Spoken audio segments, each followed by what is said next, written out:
Hello YouTube वासियों, क्या हाल है आपके। आपका अपना चैनल स्पिरिचुअल विशु में आपका स्वागत है। आज हम बात करेंगे कि कैसे मांगे अपनी मुराद की हर मुराद हो पूरी। करोड़ों करोड़ों लोग जो कि भगवान में अपनी आस्था रखते हैं, उनसे अपनी दिल की बात करते हुए कोई ना कोई मुराद मांगते हैं। कोई मंदिर में जाके मुराद मांगता है तो कोई मस्जिद में जाके मुराद मांगता है तो कोई घर बैठे बैठे मुराद मांगते हैं। कईयों की मुरादें पूरी होती हैं और कईयों का दामन खाली रह जाता है। जिनकी मुरादें पूरी होती है वो तो अपना भगवान को सब कुछ दे देते हैं, सब कुछ भगवान को अपना मान लेते हैं, और जिनकी मुरादें पूरी नहीं होती वो बेचारे भगवान को कोसते हुए उन पर से अपना विश्वास खत्म कर देते हैं। क्या सच में कोई ऐसा तरीका है जिससे भगवान जल्दी से जल्दी खुश हो और हमारी हर एक मनोकामना पूरी कर दे? बिल्कुल जी बिल्कुल, है एक ऐसा तरीका जिससे आपकी मांगी हुई हर मुराद बहुत जल्दी पूरी होगी, और वो है सिर्फ और सिर्फ अपने अंतर मन को साफ और स्वच्छ बनाना। अब आप कहेंगे कि ये क्या बात हुई, क्या हम लोगों के दिल में मैल है, क्या हम लोगों का मन साफ सुथरा नहीं है, और जब हमें भगवान ने ही बनाया है तो हमें पहले से ही साफ सुथरा क्यों नहीं बनाया? पहले ही वो हमें सब कुछ दे देता ताकि हमें मांगने की जरूरत ही ना पड़ती। पर क्या करें, इंसान की तो फितरत ही ऐसी है कि अगर भगवान उसे सब कुछ दे भी दे पर वो मांगना तो नहीं छोड़ेगा। आप अपने आप से पूछिए, क्या कभी आपने भगवान को बिना किसी मुराद के, बिना किसी मन्नत के सिर्फ अपने मन से याद किया है? किया भी होगा एक दो बार, और करके घमंड भी किया होगा कि मैंने आज कुछ नहीं मांगा। अब तो ऐसा लगता है कि हम भगवान का इस्तेमाल सिर्फ मांगने के लिए करते हैं। हमसे अच्छे तो नास्तिक हैं। कम से कम जो करते हैं, चाहे अच्छा हो चाहे बुरा हो, उनके साथ जो होता है वो भगवान को तो कोसते नहीं, वो भगवान को क्रेडिट नहीं देते, वो खुद पे क्रेडिट लेते हैं। और बेचारे आस्तिक, अगर उनका कोई काम नहीं बना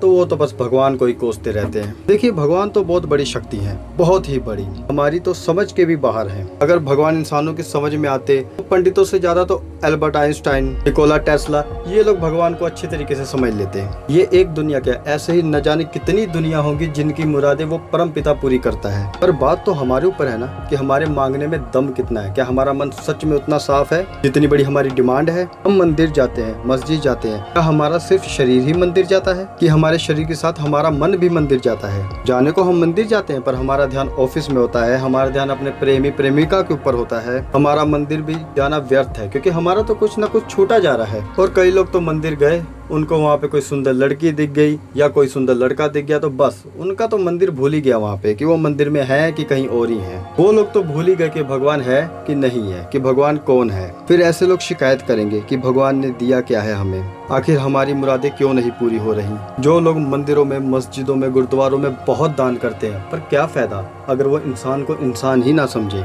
जो लोग नवरात्रों में लड़कियों को देवी की तरह मानते हैं, उनकी पूजा करते हैं, पर क्या फायदा जब उनके मन में ही लड़कियों के लिए गलत विचार हैं। कुछ भी नहीं होगा नवरात्र में लड़कियों को पूजने से, जब तक आप उनकी सच्चे दिल से अपने मन में उनकी रिस्पेक्ट ना करें। और बाद में लोग भगवान को कोसते हैं और कहते हैं कि क्या दिया है भगवान ने हमें। इतना कुछ गलत करने के बाद भी परमात्मा आपको अपनाने के लिए खड़ा है। उससे इन छोटी मोटी बातों से ज्यादा फर्क नहीं पड़ता। आप जब सुधर जाएं, जब उसके रास्ते पे निकल जाए, वो तो आपको खुद सहारा देने के लिए खड़ा है। सिर्फ और सिर्फ आपको ही देरी है उसकी तरफ एक कदम बढ़ाने के लिए। वो तो आपके लिए भागा चला आएगा। जब आपका मन साफ होगा, जब आपका मन बच्चे की तरह होगा, तब आपको उससे मांगने की जरूरत ही नहीं पड़ेगी। वो तो आपके अंदर ही समा जाएगा, आपको सब कुछ दे देगा। क्योंकि एक साफ सुथरा मन ही आपको भगवान से मिलाता है, भगवान से जोड़ने में मदद करता है। फिर वही भगवान आपके मन को ही मिटा देता है, और जिस दिन आपका मन मिट जाता है तब आप बुद्ध, महावीर, गुरु नानक, संत कबीर जैसे बन जाते हैं। पर मन को मिटाने से पहले उसे साफ होना जरूरी है ताकि वो परम पिता परमेश्वर आपके मन में आ सके।